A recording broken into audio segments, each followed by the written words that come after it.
Hey everybody, it's Jason. So this video is going to be a little different. What's going on? And we're just going to take a look at everything that comes in the expansion to Tapestry called Arts and Architecture. So this video is going to be different. We're not going to show you any gameplay. We already did that with Tapestry. For a video for that, we'll link it. We also showed you what's in the Plans Employees, which was the previous expansion. And we're just going to kind of highlight everything that's in this and what is different, what this does to the game to make it different. So let's go ahead and get started. So first off, we get a pile of new Tapestry cards, and some of these are amazing. Like, which one? These, you can put income buildings down on this card and get the bonus, and then you get 3 points per square covered. That's amazing. There's another one that I really like. I had when I played. This one's cool. You're going to get a science worker whenever you advance to a new tier on the science or arts track, which is really cool. This one is really cool, the Spy Master. You may discard this card from your hand when a neighbor reaches the end of a track. If you do, at the end of their turn, advance on that track, gaining the benefit. Or if you play it as a Tapestry card, you get 5 points. Then draw a new Tapestry card, play it now, covering this card. Just cool stuff like that. Just tons of stuff. Political posturing, found art, monuments where you can put buildings down here. If you get it covered up, you get a pile of points. This one, put some buildings here, you'll get a gain, move up on a track. So many good ones. I'm not going to go over them all, but man, they're fantastic. In the game that I played, we only used these cards. We had them on top just so we could try them. It was awesome.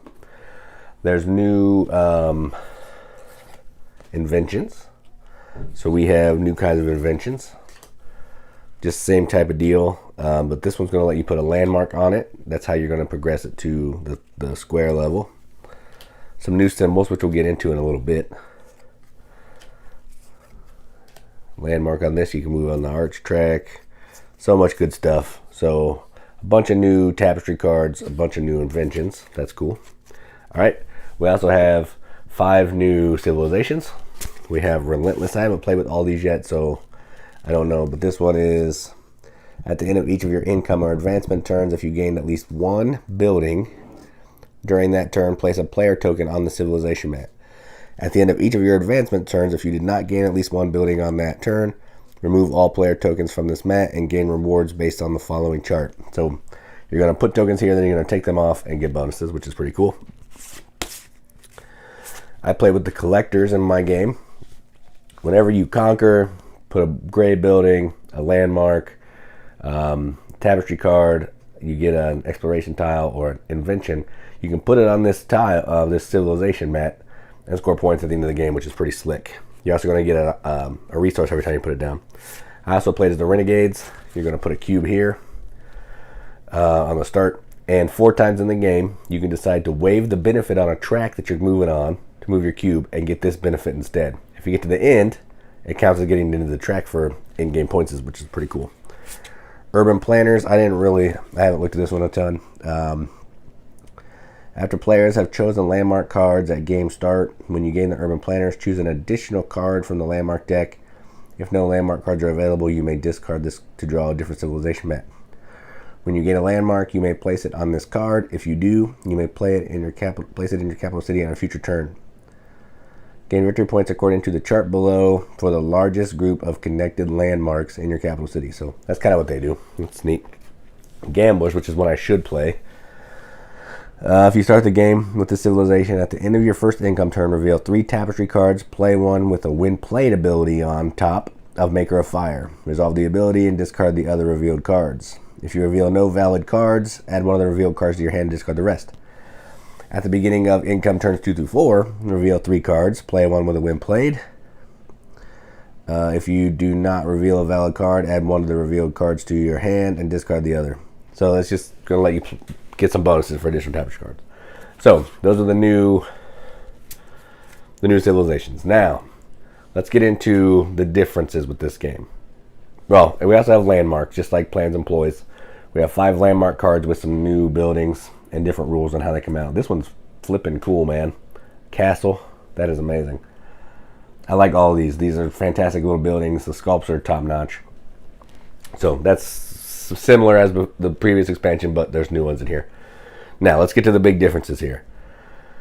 The big differences are advanced capital city mats. Now, what that means is they're going to function just like a capital city. You know, you're going to get one. You're going to be putting buildings down. But each of these have different rules. So, for example, the Canyon, which is one I played. If you surround a cactus with all buildings, the cactus is considered an impassable place, and it would make that section of 9 complete. But you can also build over a canyon space. So it has a lot of different spaces that you could put the big 9.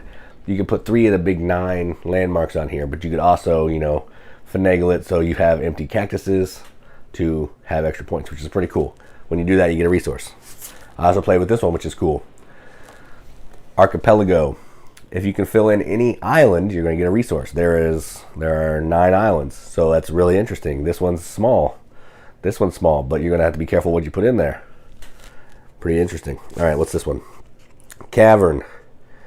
You may not place buildings in the second and third row of districts unless the district directly above it is complete, or if the building you place completes the district above it. That's that one. So you got to, you know, start here, work your way down, which is pretty cool. Cloud City. At the beginning of income turns 2 through 5, you may move up to 2 income buildings individually from an incomplete district to a different district. So you're trying to fill up clouds, which is neat. That one seems the most complicated. I'm not 100% sure on that one. This one's pretty neat. It's just impassable here on the outsides, but you cannot have landmarks hang over the edge. So everything you do, you got to make sure that you're within the grid. That's tricky. That's tricky. And then a swamp. Counts little lily pads count as completed plots, but they may be built over. At the start of your final income turn, lose 2 victory points per lily pad. So it's kind of like the canyon one with the cactuses. You can build over these if you want to, but if you don't build over them, there's a penalty. So it's not like they're going to fill in the space. You need to cover them up, or you're going to lose 2 points. So additional capital mats. The way that those work is you're going to get your normal capital mats to pull from, plus one of these. If you want to use one of these, you'll pick one of the ones you would have picked. That'll be your starting location, and then you'll just substitute it out with that. Because these do not have starting location numbers. They have higher numbers. So that's kind of how that works. Now, new buildings for down here. We'll go to that. Now, let's talk about the new track. This is the arch track. We're going to be moving up on this track to do a couple things. Normal bonuses, but we're also going to be getting masterpiece cards, which are going to look like this. They're going to be square. They're going to be under the board. You can see the little icons here to the deck, and then 3 of them face up. When you get to a location that has the card, you'll take a card and you'll put it on your player mat above the maker on the Maker of Fire section.